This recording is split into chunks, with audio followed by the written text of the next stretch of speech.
Bismillahirrahmanirrahim. Qissatun wa ibratun. Ziyaratu baiti syaqiqati. Yaqulu sahibul qissah, talabat minni walidati isalu ba'dil aghrad ila manzili syaqiqati.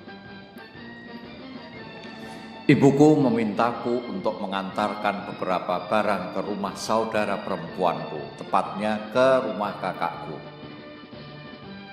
Tapi saya malas dan saya mencoba menghindarinya dengan dalih banyak pekerjaan dan banyak masalah hidup yang harus saya selesaikan.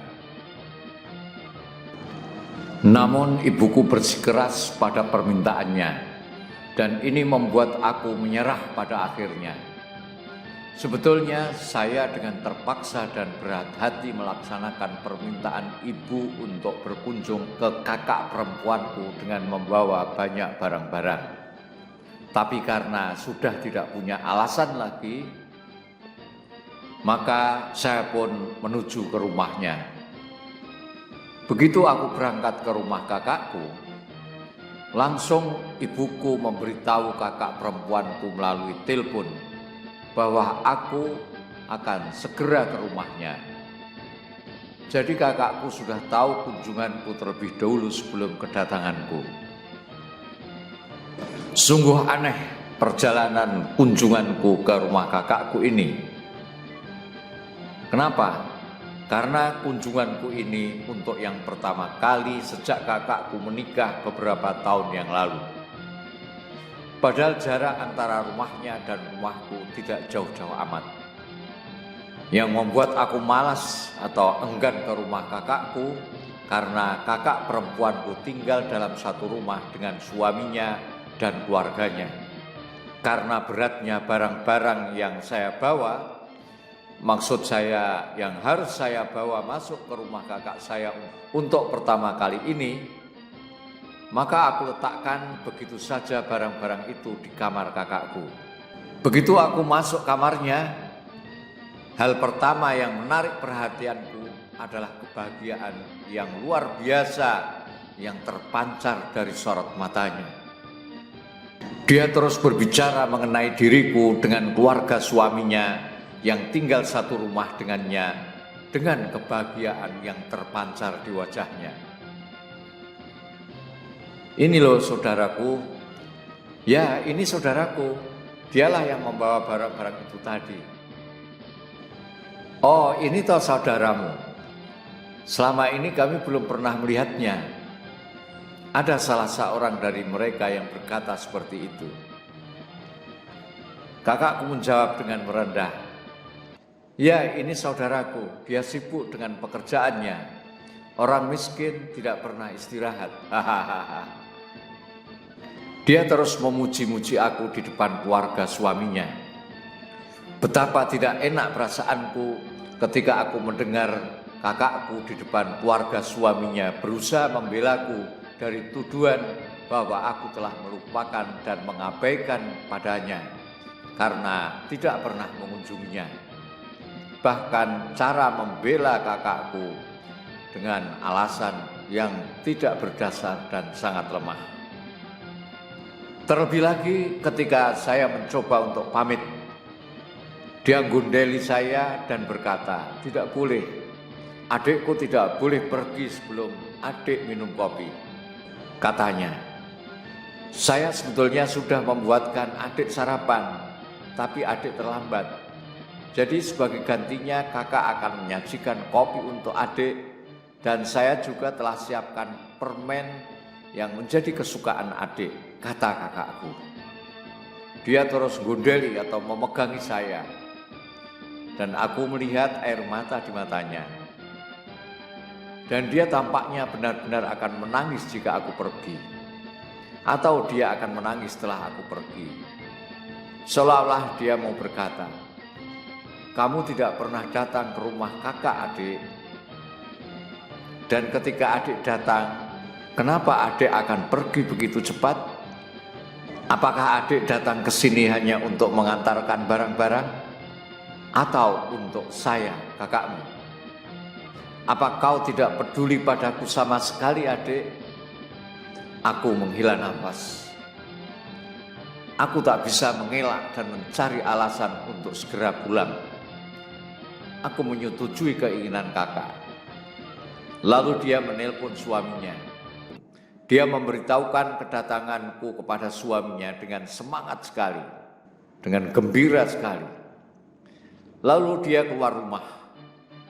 Ternyata hanya untuk memberitahukan kepada keluarga suaminya dan tetangga kanan kiri rumahnya bahwa adiknya telah berkunjung ke rumahnya.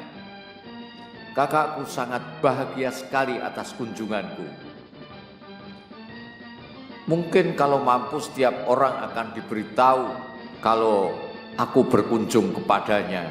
Ada yang melalui telepon dan ada yang melalui lisan secara langsung. Sungguh bahagia sekali kakakku atas kunjunganku. Dalam hidupku, saya belum pernah mendapat sambutan yang luar biasa seperti kakakku menyambut kunjunganku kepadanya. Aku tidak tahu mengapa kunjunganku begitu besar artinya bagi kakakku. Mengapa aku begitu istimewa di matanya? Mengapa? Atau apakah itu upayanya untuk menebus hari-hari di mana saya tidak pernah mengunjunginya? Sungguh kegembiraan kakakku seperti kegembiraan anak kecil yang memeluk ayahnya ketika ayahnya pulang setelah sekian lama pergi dan ditunggu-tunggu kepulangannya. Kakakku begitu perhatian padaku, seperti seorang ibu yang memandang wajah puteranya dengan tatapan mata lembut saat mendengar detail cerita perjalanan hidup anak laki-lakinya yang sudah lama merantau di negeri orang. Setelah saya rasa cukup kakakku melampiaskan kangen dan kerinduannya padaku, kemudian aku pamit untuk meninggalkan rumahnya. Tiba-tiba saya merasa seperti anak kecil. Saya merasa saya tidak pantas mendapatkan semua kemurahan hati, kebaikan yang tulus, perhatian yang berlebih-lebihan, dan kebahagiaan itu. Bagaimana kakakku bisa mempersembahkan semuanya ini padaku? Padahal aku telah menguburnya bertahun-tahun dari memori ingatanku. Aku melangkah pergi meninggalkan rumah kakakku. Dan meskipun begitu, dia terus melihat keluar dari celah jendela kamarnya sampai aku berbelok ke sebuah tikungan jalan. Sebelum kakak memalingkan pandangannya, dia berseru, "Adikku, adik, adik." Seolah dia khawatir kunjunganku ini merupakan kunjungan terakhir. Dengan lambaian tangan kakakku mengatakan, "Ud li ziyarati marratan ukhra ya akhi. Ud li ziyarati. Ud ya akhi wa ana antadiruka." Adikku, datanglah lagi. Ya, datanglah. Datanglah kembali ya akhi. Aku selalu menunggu kedatanganmu. Sahabat Kampung Ilmu yang berbahagia, apa nasihat yang bisa kita ambil dari cerita ini? Bagi setiap orang yang memiliki saudara perempuan yang sudah menikah, cerai, janda atau lajang, maka berdirilah bersama mereka.